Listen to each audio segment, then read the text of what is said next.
Ada. Itu semua. Oh iya, salah.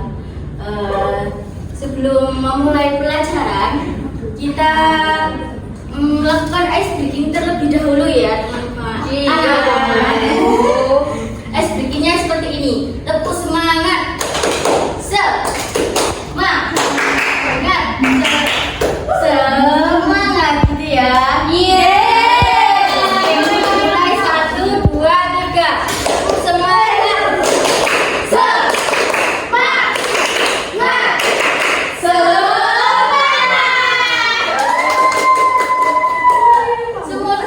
Sebelum kita memulai pembelajaran pada siang hari ini, guru akan menunjuk salah satu siswa untuk memimpin berdoa. Mbak Tria, boleh dipimpin untuk berdoa. Pembelajaran, anak-anak, apakah ada yang tahu kita akan belajar apa pada siang hari ini?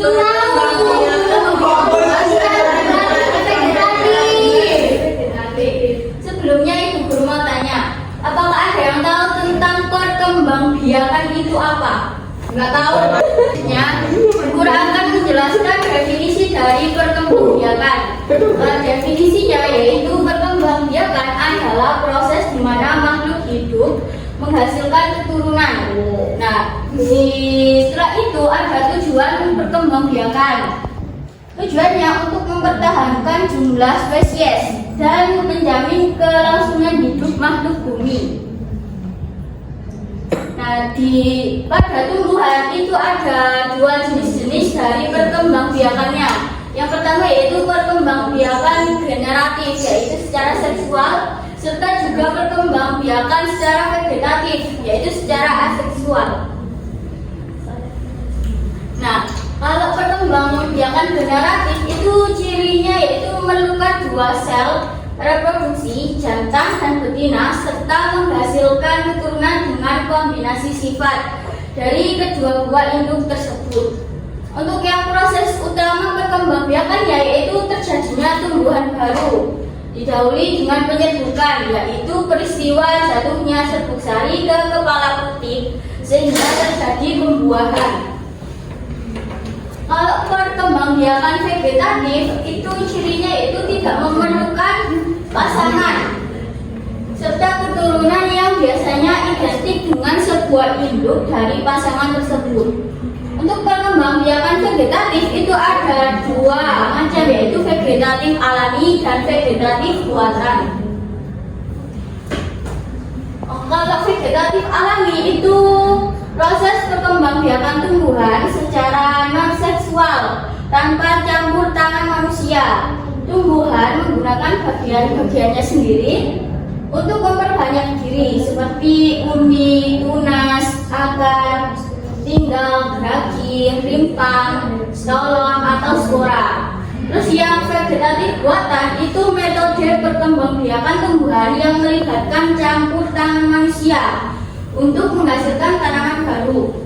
Metode ini menggunakan bagian-bagian tumbuhan seperti batang, daun, atau akar melalui proses perkawinan. Nah, ini ada contoh vegetatif alami dan buatan.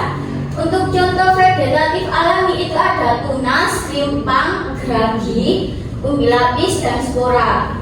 Untuk yang contoh vegetatif buatan itu ada perkembangbiakan meliputi cangkok, stek, ovulasi, dan mengenten. Contohnya di vegetatif alami itu ada tunas yang pertama yaitu di pohon pisang, bambu, dan tebu. Untuk yang kedua yaitu contohnya rimpang di tumbuhan jahe, kunyit, dan lengkuas. Untuk yang ketiga yaitu geragi, contohnya tumbuhan stroberi, rumput teki, dan semanggi. Untuk yang keempat yaitu umbi lapis, yaitu bawang merah, bawang putih, dan bawang bombay. Untuk yang terakhir yaitu spora, contohnya tumbuhan paku, lumut, dan jamur. Terus yang vegetatif buatan contohnya seperti cangkok pada tumbuhan mangga, jambu, dan rambutan. Untuk yang stek itu tumbuhan singkong, mawar, dan sirih. Yang ketiga yaitu okulasi seperti di tumbuhan jeruk, mangga, dan rambutan. Terus yang mengeten itu contohnya seperti durian, alpukat, dan pepaya.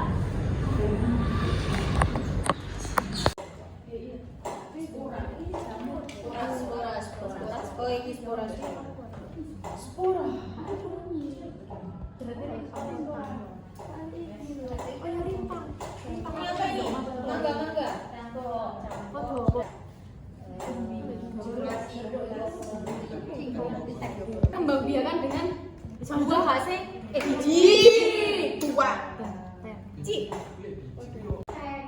pepaya mengenten pun ini kita tak video deh ada terus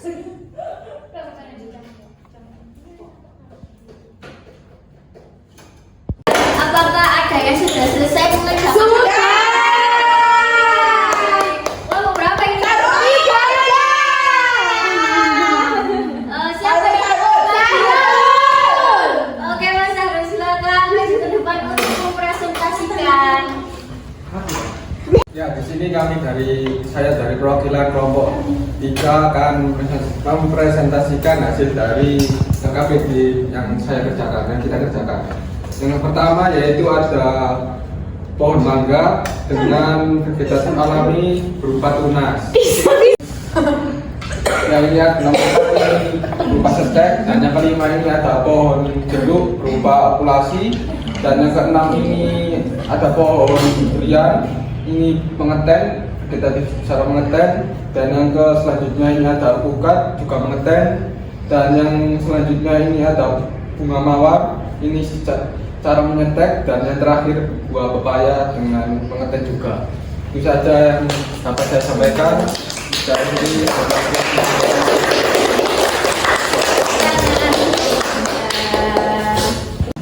selanjutnya Ibu akan membagikan soal untuk refleksi untuk kalian kerjakan secara individu ya.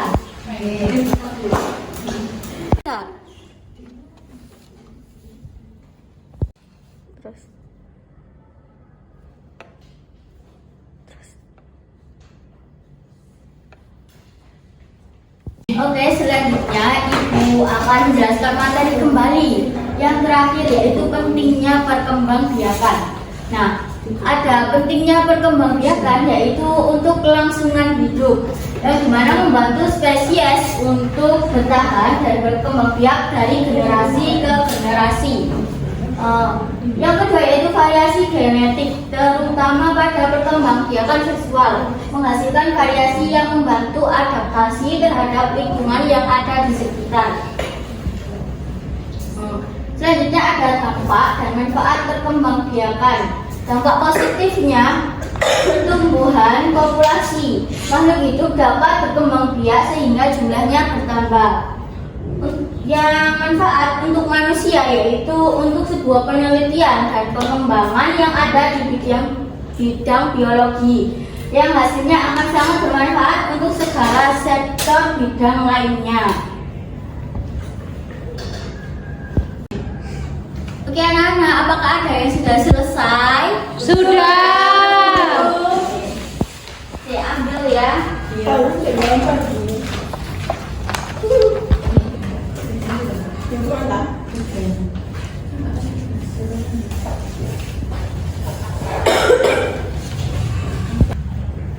Oke anak-anak, pada siang hari ini pelajaran apa yang Ibu sampaikan pada siang hari ini? Apakah ada yang sudah memahaminya? Tentang perkembangbiakan. Ya, betul sekali. Perkembangbiakan itu ada apa saja? Generatif dan vegetatif. Perkembangbiakan vegetatif dibagi menjadi Dua. apa saja? Alami, vegetatif alami dan buatan. Buatan. Oke, siap. Berarti kalian semua sudah memahaminya ya? Sudah.